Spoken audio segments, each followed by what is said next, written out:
This is an ice storm of Kentucky 2009.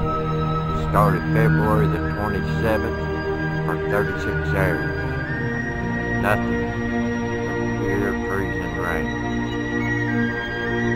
You can see what it's did, how many trees it's broke. A lot of people don't have no power. A lot of people staying in motels. Roads is in bad shape, this slick. And it's not supposed to warm up for 3 days, so we don't have this ice hanging like this for a while. Hope you enjoy this.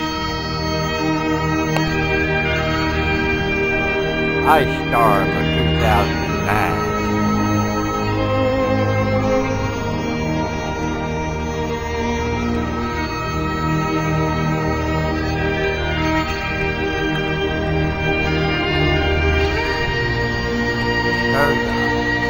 Ice and snow left down.